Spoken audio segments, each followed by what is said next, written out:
Subscribe करा Tarun Bharat daily बेलगाम news channel आणि ताज्या घडामोडी पाहण्यासाठी बेल आयकॉनवर क्लिक करा।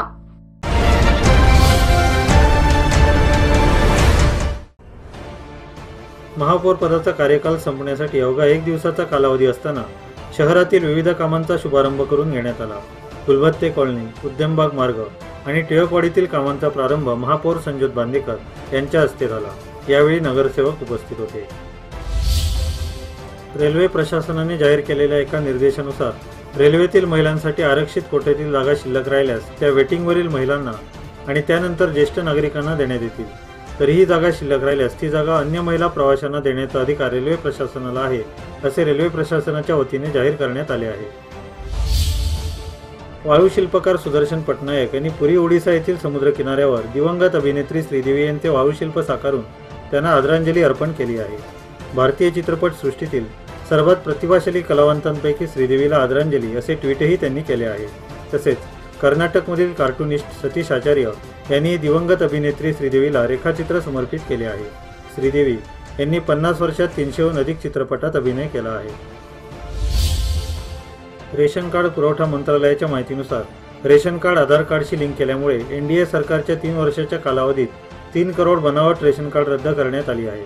यामुळे 17,000 कोटी रुपयांची बचत झाल्याचे चौधरी यांनी स्पष्ट केले। 23 कोटी रेशन कार्डापैकी 19 कोटी रेशन कार्ड आधारशी लिंक असल्याचेही त्यांनी यावेळी स्पष्ट केले। सौदी अरबच्या जनरल सुरक्षा विभागाने सशस्त्र सेनेत महिलांना सहभागी होण्याची परवानगी दिली आहे। याकरिता महिलांना 12 अटींमध्ये पात्र व्हावे लागणार आहे। क्राऊन प्रिन्स मोहम्मद बिन सलमानच्या विजन 2030 अंतर्गत ही घोषणा करण्यात आली आहे। या अंतर्गत देशातील सामाजिक आर्थिक सुधारणांना चालना देण्याचा उद्देश आहे। भारतात इलेक्ट्रिक कारच्या व्यापक वापराची सुरुवात केंद्र सरकारच्या बहुतांश मंत्रालयापासून होणार असून येत्या 2 आठवड्यामध्ये सरकारी गाड्यांच्या ताफ्यामध्ये 500 इलेक्ट्रिक कारची भर पडणार आहे। मोदी सरकारने 10,000 इलेक्ट्रिक कारच्या खरेदीच्या निविदा काढल्या असून पुढच्या 12 वर्षांमध्ये म्हणजे 2030 पर्यंत देशातील कारच्या एकूण संख्येपैकी 30% इलेक्ट्रिक कार असाव्यात असे लक्ष्य निर्धारित केले आहे।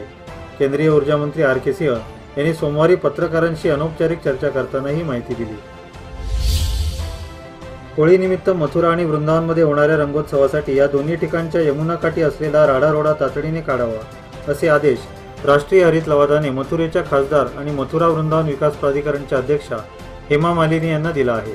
यमुना नदीच्या काठावर रंगोत्सवासारखा सांस्कृतिक कार्यक्रम घेण्यास बंदी घालावी अशी मागणी करणाऱ्या याचिकेच्या सुनावणी दरम्यान न्यायाधीश जावेद रहीम यांच्या अध्यक्षतेखालील पीठाने हा आदेश दिला आहे। वृंदावन येथे मंगळवारी प्राचीन गोपीनाथ मंदिरामध्ये खास विद्वानांसाठी होळीचे आयोजन केले होते। हे आयोजन सुलभ इंटरनॅशनल क्लबने केले होते। कविवर्य कुसुमाग्रज यांच्या जन्मदिनाच्या निमित्ताने साजऱ्या झालेल्या मराठी भाषा दिनाच्या कार्यक्रमात सर्वत्र मराठीचा जागर करण्यात आला। विविध संघ संस्थांनी विविध उपक्रम राबवले। लोकमान्य सोसायटीतर्फे रक्तदान शिबिर व संगीत कार्यक्रमाचे आयोजन करण्यात आले होते। सदाशिवनगर येथे ट्रान्सफॉर्मरने पेट घेतल्याची घटना मंगळवारी सकाळी घडली। या घटनेमुळे घबराट पसरली, मात्र सुदैवाने कोणतीही हानी झाली नाही। निपाणी पालिकेच्या विश्वासराव शिंदे सभागृहात मंगळवारी 24 तास पाणी योजना कामाची आढावा बैठक घेण्यात आली। यावेळी अधिकाऱ्यांनी 24 तास पाणी योजना कामाची सविस्तर माहिती दिली। याप्रसंगी नगराध्यक्ष गाडीवड्डर यांनी संबंधित सर्वच अधिकाऱ्यांना धारेवर धरले।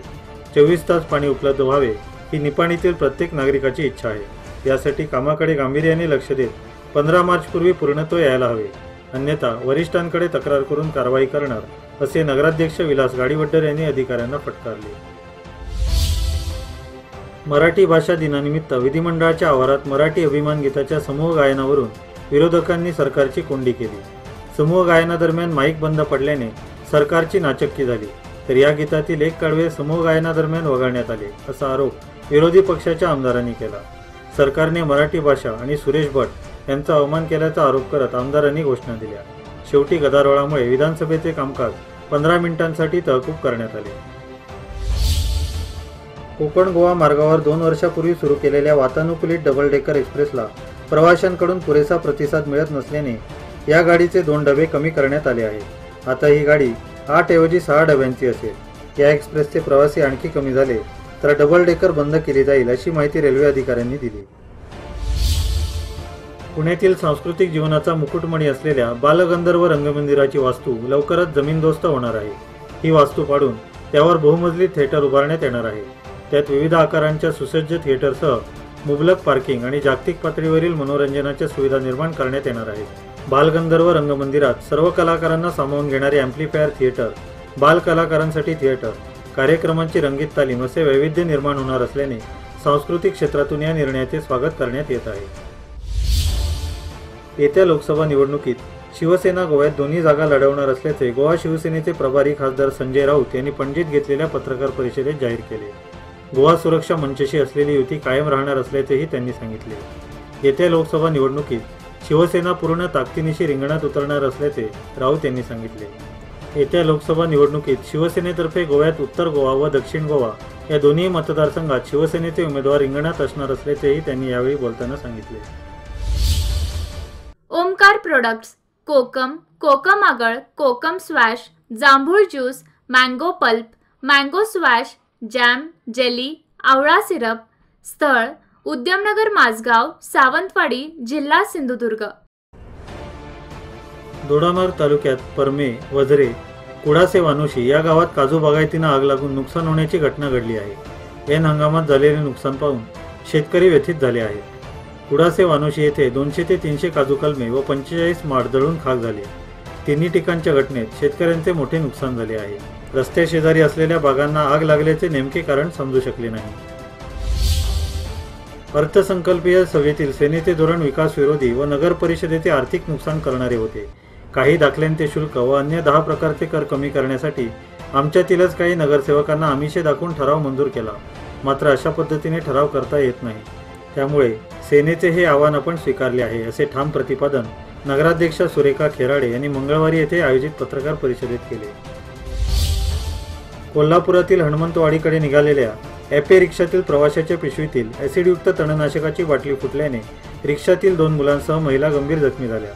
सोमवारी सायंकाळी रंकाळा टॉवर चौकात ही दुर्घटना घडली. सरस्वती मोहन गजगेश्वर वय 50 राहणार गणेशनगर शिंगणापूर, गीता चंद्रकांत मुळे वय 45 राहणार फुलेवाडी, सानिका सागर बिडकर वय 10 व स्वप्नील सागर बिडकर वय 12 दोघेही राहणार शिंगणापूर अशी जखमींची नावे आहेत. दक्षिण आफ्रिकेचा तेज गोलंदाज मॉर्ने मॉर्कल याने ऑस्ट्रेलिया विरुद्धच्या 4 सामन्यांच्या कसोटी मालिकेनंतर आपण आंतरराष्ट्रीय क्रिकेटमधून निवृत्त होणार असल्याचे जाहीर केले. आंतरराष्ट्रीय क्रिकेटच्या वेगळ्या कार्यक्रमांमुळे कुटुंबियांना वेळ देता येत नसल्याने निवृत्ती घेत असल्याचे त्यांनी सांगितले. 33 वर्षीय मॉर्कलने 83 कसोटीत 294 विकेट घेतले असून 117 वनडेत 188 विकेट मिळवले आहेत. त्याने 44 T20 सामन्यात 47 विकेट घेतले आहेत. जर्मन वाहन कंपनी BMWने self driving electric car i3 बनवली असून ही कार स्मार्टफोनच्या माध्यमातून युजर्स सहज हाताळू शकतात. या कारमध्ये मागच्या सीटवर बसून युजर्स एंटरटेनमेंट यंत्रणेच्या मदतीने हेडलाईट फ्लॅश करणे, दरवाजे उघडणे व बंद करणे, हॉर्न वाजवणे अशी कामे करू शकतात. नियोजित स्थळी पोहोचल्यानंतर ही कार पार्किंगसाठी जागा शोधणे सुरू करेल. लक्झरी वाहन कंपनी पोर्शा इंडियाचे निर्देशक पवन शेट्टी यांच्या माहितीनुसार त्यांची कंपनी भारतात 2020च्या सुरुवातीला पूर्णपणे इलेक्ट्रिसिटीवर चालणाऱ्या कारचे उत्पादन करणार आहे. 2019च्या शेवटच्या 3 महिन्यात जागतिक स्तरावर भारत ही कार उत्पादित करणार असल्याचेही त्यांनी यावेळी सांगितले. इटलीमधील मिलान फॅशन वीकमध्ये रविवारी एका फॅशन हाऊसने ड्रोनच्या साहाय्याने आपल्या बॅग साजरी करण्यासाठी रॅम्पवर आणल्या. ड्रोन व्यवस्थित कार्यरत राहण्यासाठी आयोजकांनी तेथे उपस्थित असलेल्या सर्वांना मोबाईल फोन बंद करण्याची सूचना केली होती. रॅम्पवर अवतरणारे ड्रोन पाहण्यासाठी प्रेक्षकांना जवळपास 1 तास वाट पाहावी लागली. प्रसिद्ध अभिनेते कमल हसन हे लवकरच इंडियन 2 या सिनेमाची निर्मिती करणार आहेत. या सिनेमाचं दिग्दर्शन हे दक्षिणेतले प्रसिद्ध दिग्दर्शक शंकर करणार आहेत. या सिनेमात अजयने काम करावं अशी हसन यांची इच्छा आहे.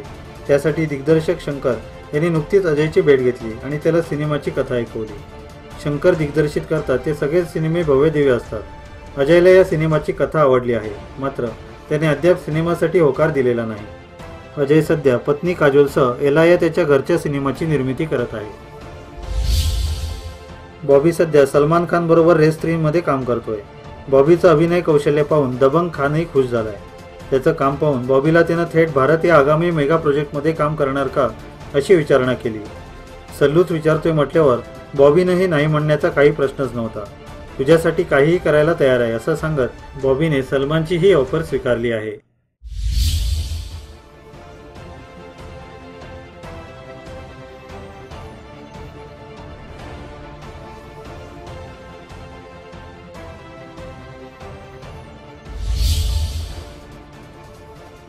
आता पाहूया बुधवार दिनांक 27 फेब्रुवारी 2018 रोजीचे कार्यक्रम. मोफत हाडांची ठिसूळता तपासणी शिबिर. वेळ सकाळी 10 ते दुपारी 2 वाजेपर्यंत. स्थळ भक्ती वेदांत क्लिनिक, संत सेना रोड. आंतरराष्ट्रीय विज्ञान दिनानिमित्त सृजन 2018 हा विज्ञान मेळावा. वेळ सकाळी 10:30. स्थळ GSS महाविद्यालय. केएलई तर्फे कन्नड माध्यमिक शाळांचे विज्ञान वस्तू प्रदर्शन. वेळ सकाळी 10 वाजता. स्थळ GA हायस्कूलचे सभागृह. दि बेलगाम इन्व्हेटर्स असोसिएशनची बैठक. वेळ दुपारी 4:45. स्थळ हॉटेल मधुबन, खानापूर रोड. हिंडलगा श्री ग्रामीण व रुद्रा क्लिनिक टॉप 10 शरीर सौष्ठव स्पर्धा. वेळ सायंकाळी 6 वाजता.